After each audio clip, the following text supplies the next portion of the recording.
చంద్రయాన్ 5 ప్రయోగానికి భారత్ అడుగులు వేస్తోంది. చంద్రయాన్ 5 కు కేంద్రం ఆమోదం తెలిపింది. ఈ విషయాన్ని ఇస్రో చైర్మన్ వి నారాయణన్ ప్రకటించారు. చంద్రయాన్ 3లో 25 కిలోల ప్రజ్ఞాన్ రోవర్ ను చంద్రునిపై దించారు ఇస్రో శాస్త్రవేత్తలు. చంద్రయాన్ 5లో 250 కిలోల రోవర్ ను చంద్రునిపై దించేందుకు ప్రణాళిక రెడీ చేస్తోంది.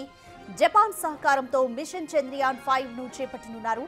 చంద్రయాన్ 5 విజయం అయిన తర్వాత చంద్రయాన్ 4 మిషన్ ను చేపట్టనున్నారు.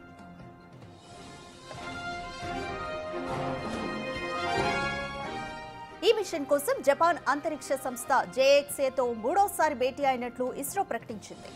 చంద్రయాన్ 5 భారతదేశ అంతరిక్ష ప్రయోగాల్లో ఓ మైలురాయిగా నిలుస్తుందని భావిస్తున్నారు. భారతీయ వ్యోమగాములు చంద్రునిపైకి కాలు మోపడమే లక్ష్యంగా చంద్రయాన్ 5 ప్రయోగం ఉండనుంది. ఈ నెల 13, 14న బెంగళూరులోని ఇస్రో ప్రధాన కార్యాలయానికి జేఎక్స్ఏ ప్రతినిధుల బృందం వచ్చింది. చంద్రయాన్ 5 గురించి కీలక చర్చలు జరిగాయి. చంద్రుని కక్షలో చంద్రయాన్ 1, 2 ప్రయోగాలు జరిగాయి. ల్యాండర్ రోవర్ను చంద్రునిపై దించి చంద్రయాన్ 3 ప్రయోగం చేశారు. చంద్రుని దక్షిణ ధ్రువంలో శాశ్వతంగా నీడ ఉన్న ప్రాంతంలో నీటిపై ప్రయోగాలు జరగనున్నాయి. దీనికోసం చంద్రయాన్ 5ను ప్రయోగిస్తారు.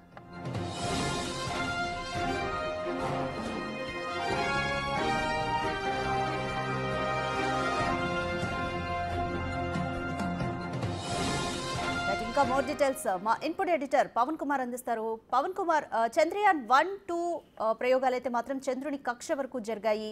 చంద్రయాన్ 3 చూసుకుంటే మాత్రం ల్యాండర్ను రోవర్ పై చంద్రుని నీడలో ఉన్న దగ్గర దించారు. అక్కడ కూడా సక్సెస్ అయ్యారు. చంద్రయాన్ 5 ప్రత్యేకతలు ఏంటి? ప్రధాన ఉద్దేశం ఏంటి?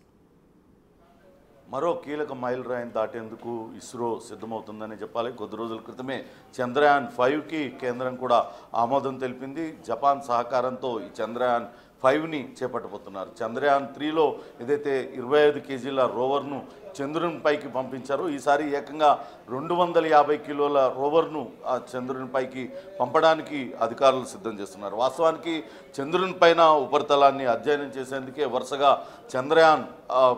చంద్రయాన్ ప్రయోగాలను ఇస్రో చేపడుతుంది. మొదటిగా 2008లో మొదటిసారిగా చంద్రయాన్ 1 అక్కడ ఉన్న కెమికల్స్ కావచ్చు, ఇతర మినరల్స్, ఫోటో జియోలాజికల్ మ్యాపింగ్ అంతా కూడా మొదటి చంద్రయాన్ ద్వారా తీసుకున్నారు. అట్లనే చంద్రయాన్ 2 చివరి నిమిషంలో కొంతగా ఇబ్బంది పెట్టిన 98% విజయం సాధించింది. కేవలం 2% అనుకున్న విధంగా సక్సెస్ కాలేదు. కానీ ఆన్బోర్డ్ హై రెజల్యూషన్ కెమెరాని అక్కడ ఉండడంతో అది ఇప్పటికీ కూడా ప్రతిరోజు వందలాది ఫోటోలను అక్కడి నుంచి పంపుతూ ఉంది. ఇక చంద్రయాన్ 3 సంగతి మనందరికీ తెలిసిందే. చాలా చారిత్రాత్మక విజయం. దాదాపుగా 2023 ఆగస్టున అక్కడికి విక్రమ్ అనే రోవర్ని అక్కడికి దించారు. ల్యాండర్ రోవర్ని అక్కడికి దించారు. దాన్ని విజయవంతంగా చేశారు. ఇప్పుడు జపాన్ సహకారంతో చంద్రయాన్ 5ని అత్యంత ప్రతిష్టాత్మకంగా అక్కడ దించడానికి తీసుకెళ్తూ ఉన్నారు. జపాన్తో కలిసి ఈ చంద్రయాన్ 5ని అటు ప్రయోగించడానికి సిద్ధమవుతున్న పరిస్థితి అయితే ఉంది. ఖచ్చితంగా ఇది ఇస్రో చంద్రయాన్ పరిశోధనల్లో మరో మైలురాయి కానుంది. 250 కిలోల రోవర్ని దించడమే కాకుండా వ్యోమగాములు, అక్కడికి ఆస్ట్రోనాట్స్ కూడా అక్కడికి వెళ్ళి అక్కడ ఉన్న వాతావరణ పరిస్థితుల్ని అధ్యయనం చేసే విధంగా ఈ చంద్రయాన్ 5 ప్రయోగాలు చేపడుతున్నామంటూ ఇస్రో చైర్మన్ నారాయణన్ ప్రకటించారు. ఇటీవలే బాధ్యతలు చేపట్టిన తర్వాత ఆయన బెంగళూరులో అక్కడున్న ఇస్రో కార్యాలయంలో ఈ సంగతిని వెల్లడించారు.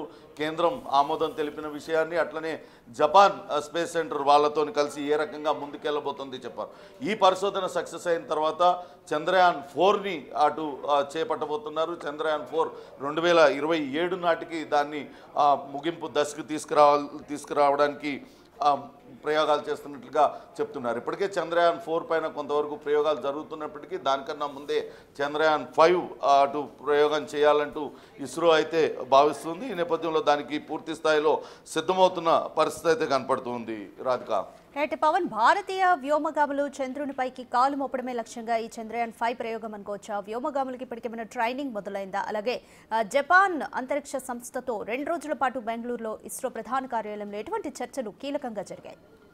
దీనికి సంబంధించి ప్రధానంగా చంద్రయాన్-5 ఎటువంటి ఆటంకాలు లేకుండా 250 కిలోల రోవర్ని అక్కడికి తీసుకెళ్లడం, అక్కడ ఉన్న భౌగోళిక పరిస్థితులన్నింటినీ అధ్యయనం చేయడం, అట్లనే వ్యోమగాములు ఎవరైనా ఆస్ట్రోనట్స్ వెళ్తే అక్కడ పరిస్థితులన్నింటినీ తీసుకురావడం. ఇప్పటికే చంద్రయాన్-2 పంపిస్తున్న ఫోటోలు, అక్కడున్న ఫోటోలన్నింటినీ కూడా ఎప్పటికప్పుడు పరిశీలిస్తున్నారు. ఇంకా అక్కడ జరుగుతున్న మార్పులన్నింటినీ కూడా పరిశీలిస్తున్న నేపథ్యంలో మొన్న విక్రమ్ రోవర్ కొంతవరకు ఇబ్బందులు ఎదుర్కొంది, తిరిగి వెనక్కి రావడానికి కొంత సమయం పట్టింది. ఈసారి అటువంటి అడ్డంకులు ఏమీ లేకుండా అటు చాలా ప్లెయిన్గా ఈ ప్రోగ్రామ్ అంతా, ఈ ప్రయోగం అంతా కూడా వెళ్ళేటట్టుగా చూస్తుంది. అంతేకాకుండా భవిష్యత్తులో అటు గగన్యాన్ సహా వివిధ ప్రాజెక్టులకు కూడా అటు జపాన్ సహకారంతో అటు ఇస్రో ప్రణాళికలు రచిస్తుంది. అవసరమైతే భారత్ సొంత అంతరిక్ష కేంద్రాన్ని ఏర్పాటు చేసుకోవడం కూడా ఈ మిషన్లో చాలా కీలకంగా ఉంది. దీనిపైనే ప్రధానంగా అటు జపాన్ ప్రతినిధులతో కూడా చర్చలు జరుగుతున్నాయని, ప్రస్తుతానికైతే అక్కడ పైన చంద్రుని ఉపరితలం పైన పూర్తి స్థాయి అధ్యయనం చేయడానికి ఈ చంద్రయాన్-5 ఉపయోగపడుతుందంటూ అటు శాస్త్రవేత్తలు భావిస్తున్న పరిస్థితి అయితే ఉంది. Right, thank you Pawan. Chandrayaan five ప్రయోగానికి కేంద్రం ఆమోదం తెలిపింది. చంద్రుని దక్షిణ ధ్రువంలో శాశ్వతంగా నీడ ఉన్న ప్రాంతంలో నీటిపైన ప్రయోగాలు జరగనున్నాయి. దీనికోసమే చంద్రయాన్-5ను ప్రయోగిస్తున్నారు. ఇంకా 2027లో చంద్రయాన్-4 మిషన్ కూడా ఉంటుంది. వీటిలో షార్ట్ బ్రేక్